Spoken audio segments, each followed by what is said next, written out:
بسم الله الرحمن الرحيم. في الفيديو ده ان شاء الله هنشرح نوع كده من المسائل بيجي في امتحان السوفت وير. هما مسألتين هنبدأ نشرحهم كده بالترتيب ان شاء الله، تكون حاجة مضمونة في الامتحان، هي سهلة ما فيهاش اي مشكلة، وغالبا لازم تيجي في كل امتحان. اول حاجة بيبقى ده شكل اول سؤال، بيكون مديلك كود بالمنظر دوت وطالب منك ثلاث حاجات. اول حاجة عايزك ترسم حاجة اسمها كنترول فلو جراف، وده بتبقى رسمة بسيطة كده بتوضح شكل الكود دوت وازاي بيمشي. تاني حاجة اسمها سيكلوماتيك كومبلكسيتي، عبارة عن القانون بتاعها بيقول ان هي n 1، والان ديت بتعبر عن ايه؟ بتعبر عن اي فور لوب او اي اف او اي وايل بشوفها في الكود عندي.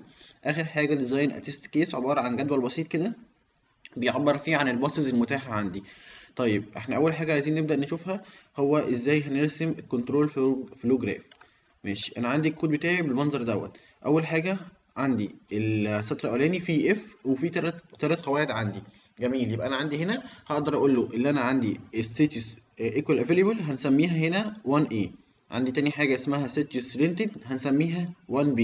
عندي الشرط التالت اللي هو بعد الاند هنسميه 1C. جميل، يبقى انا ممكن اجي في الرسمه دي عندي هنا كده هبدا اقول له ان انا عندي هنا 1A ليها ترو او ليها فولس، بعد كده هتروح على 1B برضو ليها ترو وليها فولس، وبعد كده 1C هتروح لترو والفولس. طيب نبدا نمشي كده، يعني نحاول نحقق الرسمه على الكلام دوت. انا اول حاجه عندي هنا لما يكون الستاتس افيلبل يعني هيكون ترو. طيب يبقى انا لما ترو همشي في المنظر ده كده بالمنظر ده كده. طيب جميل، بعد كده هعدي على اي سي اللي هو الشرط دوت، يبقى انا عندي يا اما هيبقى ترو يا اما هيبقى فولس. طيب انا لو عندي حققت ترو يعني دوت بقى عندي ترو اند ترو، يبقى الجمله دي كلها ترو. هتخش جوه ايه؟ هتخش جوه الجمله دي والجمله دي والجمله دي اللي هما اتنين وتلاتة واربعة. طيب لو محققش، او لو اول ستيتس خالص دوت اللي هو 1 ايه ده كان فولس، هيخش على ايه؟ على 1 بي يشوف يتاكد هي ترو ولا فولس. طيب لو هي ترو هيخش يقارن، يبقى انا عندي بقى الجزء ده ترو هشوف دوت، لو ترو يبقى هخش برضو على 3 و4 و5، لو فولس يبقى هخش على 6 و7. طيب تمام، يبقى انا عندي هنا اول حاجه حققتها هي ال1A، بعد كده ال1B وال1C، وابدا امشي. لو الكلام دوت هيبقى ترو ودوت ترو يبقى انا السطر كله ترو، يبقى هخش في الحاجات اللي موجوده في الزن. طيب لو مش محققه يبقى هخش في الالس. طيب هنا هتلاقي الاختلاف ما بين الارقام اللي هنا والارقام اللي على السطر، هو عامل كاتب هنا شويه ارقام وفي الجدولين دول موضح هم ايه الارقام دي. يعني ايه؟ يعني قال لك ان 1 اي دوت بيعبر عن status equal available، طيب 1 بي بيعبر عن الرينتد، 1 سي بيعبر عن الشرط. نفس الكلام هنا جه قال لك واحد، يعني رقم واحد دوت بيعبر عن 1 اي اللي هو status available، رقم اتنين اللي هو بيعبر عن 1 بي، رقم تلاتة اللي هو 1 سي. طيب رقم أربعة اللي هي اتنين وتلاتة وأربعة مع بعض، اللي هي ايه؟ اللي هو السطر التاني والتالت والرابع. طيب رقم خمسة اللي هو السطر الخامس والسادس، ورقم ستة اللي هو السطر السابع. طيب أنا دلوقتي كده خلينا إن احنا نشوف في أول خطوة خالص إن احنا حققنا الشكل ده أو الكود دوت عن طريق الرسمة دي. إن احنا قلنا لو احنا هنحقق الشرط ده كله يبقى احنا هنخش في ثلاث أسطر، ولو محققوش هيخش على سطرين، وبعد كده كل دوت هيوصلني للإند. أدي أول مطلوب كان عايزه. طيب تاني حاجة عايز كمبيوت سايكلوماتيك كومبلكسيتي. طيب عبارة عن إيه؟ احنا قلنا أي فور أو أي إف أو أي واي. هو هنا والله اعلم ان هو يعتبر ان انا عندي اف ديت شرط، يعني اف دي ليها جزء وليها جزء تاني وليها جزء تالت، فاعتبر ان كل واحده منهم تعتبر اف منفصله. يعني انا عندي هنا اف واف واف يبقى 3، واحنا قلنا الشرط اللي هو ام بلس 1 يبقى ايه 3 زائد 1 هيدينا 4. يبقى انا المفروض عندي هنا اهو ادي 3 زائد 1 بيساوي 4. طيب تالت حاجه اللي هي ديزاين اتيست كيس، عباره عن ايه؟ ان انا عايز ارسم جدول بعدد الحاجات المتاحه عندي. طيب دي هعملها ازاي؟ يبقى انا عايز عن طريق الرسم ديت اعرف عدد الطرق المتاحه عندي اللي هيبدا منها من الستارت اوصل للاند، علشان خاطر ابدا اعرف ارسم الشكل بتاعي. طيب يبقى انا عندي اول حاجه اللي هو ادي الباص دوت، يبقى ده كده بيوصلني. ادي اول حاجه، اول طريق. تاني طريق عندي عندي ممكن يكون بالمنظر دوت، يبقى ادي تاني طريق عندي. تالت طريق ممكن يكون بالمنظر دوت.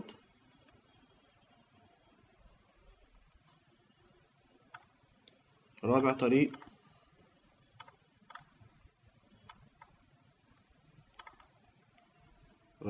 ممكن يكون كده. يبقى انا كده عرفت ان انا عندي اربع طرق. طيب الاربع طرق دول هبدا اعمل لهم ايه؟ هبدا اكتبهم في شكل الجدول ده كده. الجدول ده بيعبر عن ايه؟ بيعبر عن عدد الطرق اللي انا هطلع بيها، الباص بتاعي اللي انا هبدا بيه من الاول اوصل لحد الاند، بعد كده الانبوت والاوتبوت. غالبا تقريبا كده يعني والله اعلم برضو ان احنا اللي بنفرضهم، يعني احنا بنفرض احنا الانبوت اللي هيكون متوافق مع الباص دوت عشان خاطر يطلع لي الاوتبوت المتوقع عن طريق لما اشوف الكود بتاعه، وهكذا كل النقط دي كلها. طيب يبقى دي الثلاث نقط هنشرحهم على اكتر من مثال برضه عشان خاطر الدنيا تكون واضحه. ده نفس الكلام برضه كود، لو هو مش مرقمه انت هترقمه عشان لما تيجي ترسم. يبقى انا عندي هنا اول حاجه انا عايز ارسم واجيب السايكلوماتيك كومبلكسيتي، وعايز ارسم اجيب الجدول بتاعي. يبقى انا عندي هنا اول حاجه اجيب السي سي، اشوف عندي كام فور او وايل او اف. يبقى انا عندي هنا فور جواها اف، يبقى كده واحد، عندي هنا اتنين والفور دي تلاته، يبقى المفروض تلاته زائد واحد هيدينا اربعه. طيب هنشوف كده، يبقى هو 3 زائد 1 بيدينا 4. طيب تمام.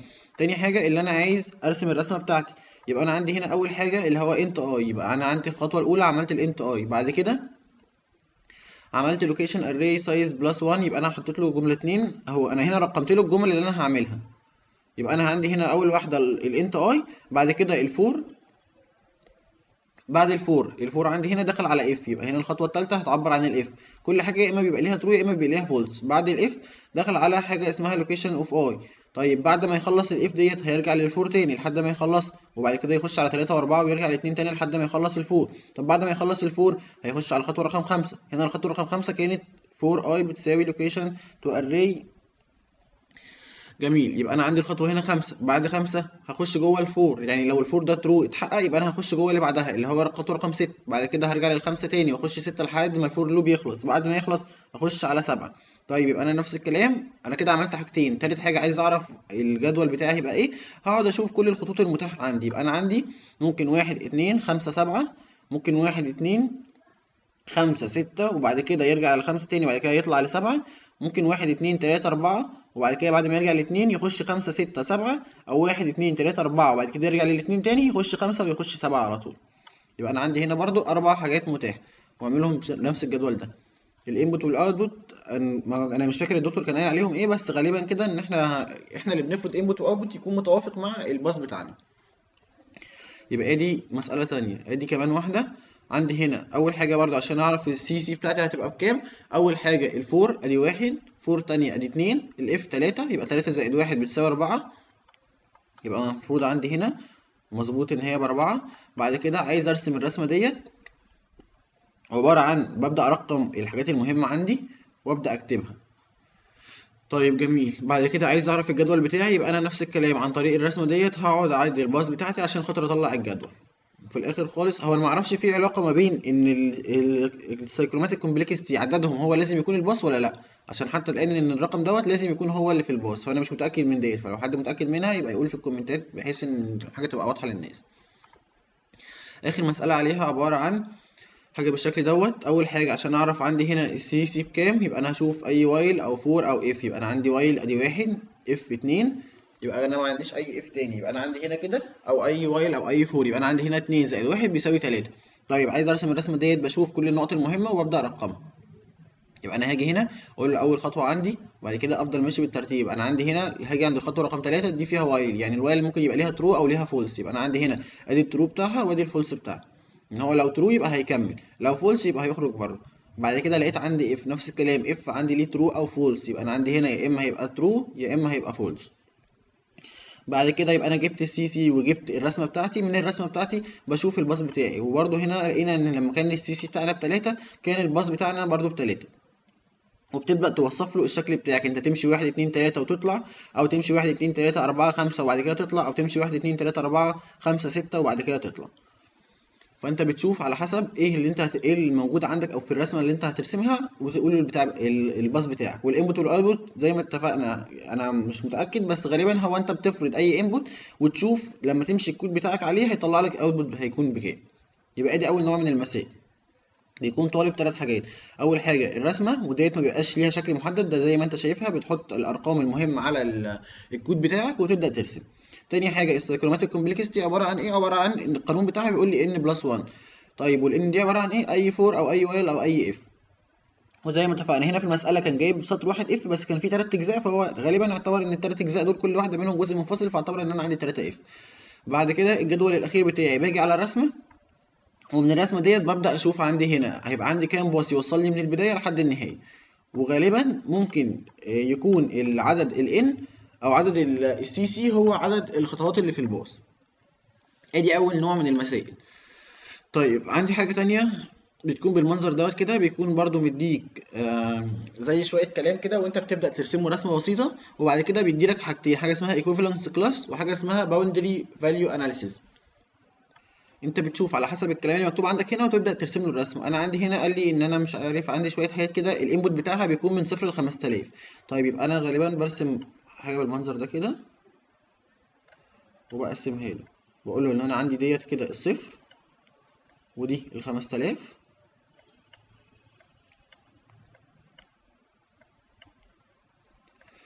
يبقى انا عندي هو دوت الرينج بتاعي، ودوت الاكبر من 5000 ودوت الاصغر من ال 5000. طيب هو بيجي ادي الرسمه بتاعتي، هو لما يجي يقول لك هنا انت ايه هو الايكويفالنس بارتيشن بتاعتك او ارسم لي درولي، يبقى انت ترسم له حاجه بالمنظر ده كده. لو انت عندك اكتر من رينج فانت هتقسمهم له على حسب بقى اللي هو مديهولك، وبتوصف له انت عندك هنا، يبقى انا عندي هنا كلاس من 0 ل 5000 وواحد قبليه وواحد بعديه. طيب عندي حاجه اسمها التيست كيس للايكويفالنس كلاس، عباره عن ايه؟ ان انا بجيب اي قيمه في الرينج ده، خلينا نجيب لون مختلف، ان انا بجيب اي قيمه في الرينج دوت واعوض بيها، واي قيمه في الرينج دوت واعوض بيها، واي قيمه في الرينج دوت واعوض بيها. يعني ايه؟ يعني انا هنا في الايكويفالنس كلاس هعوض له بثلاث قيم. اول قيمه هجيب له من الصفر الاقل خالص، فانا هنا عوضت بسالب 5. طيب ما بين الصفر وال 5000 عوضت له بال 500. ما بين ال 5000 والاكبر عوضت له ب 6000. يبقى انا عندي هنا في الايكويفالنس كلاس عباره عن ايه؟ ان انا بعوض بكل رينج بعوض مكانه بقيمه، بس ما بتكونش هي الباوندري بتاعتي. يعني انا هنا هجيب اي قيمه في النص واعوض بيها واقول له ان هي ديت هل هتنفع او لا. طيب الباوندري فاليو اناليسيس عباره عن ايه؟ ان انا بعوض بالباوندري بتاعي، اللي انا بجيب الباوندري بتاعي دوت وعنصر قبله او عنصر بعده، وهنا نفس الكلام اي باوندري عندي وعنصر قبله وعنصر بعده. يبقى انا هاجي هنا اقول له ان انا هعوض بالصفر وقيمه قبلها اللي هي سالب واحد. هنا الباوندري التاني 5000 وهعوض بقيمه اكبر منه او اصغر منه ان هي 5001. يبقى ادي تاني نوع من المسائل بيكون طالب فيه ايه؟ طالب فيه ثلاث حاجات برضو. اول حاجه دياجرام، ده بيكون رسمه بسيطه جدا بتعبر عن شكل الكلام اللي هو مديهولك سواء هو كان فيها رينج او اكتر من رينج. بعد كده قال لك اعمل لي تيست كيس لحاجه اسمها ايكوفالنس كلاس، عباره عن ايه؟ عباره عن اللي انت بتجيب له اي قيمه في الرينج، اي قيمه في الرينج دوت هتعوض بيها، واي قيمه في الرينج دوت هتعوض بيها، واي قيمه في الرينج ده هتعوض بيها، بس بشرط ان هي ما تكونش الباوندري بتاعتك. طيب جميل. الباوندري فاليو اناليسيز من اسمها ان هو فيها كلمه باوندري، فهي بتهتم بالباوندري. يبقى انا هجيب الباوندري بتاعتي واشوف قيمه قبلها او قيمه بعدها، او قيمه قبلها وبعدها. ونفس الكلام هنا ال 5000 برضو، يا اما قيمه قبلها وقيمه بعدها، او واحده من قبلها او اللي بعدها. يبقى دي المساله الثانيه اللي هي برضو غالبا اكيد بتيجي في امتحانات كتيره. والمساله الاولى اللي احنا بنقول فيها الكود. يا رب ان شاء الله تكون واضحه. لو في اي مشكله فيهم ان شاء الله نحاول نوضحها تاني.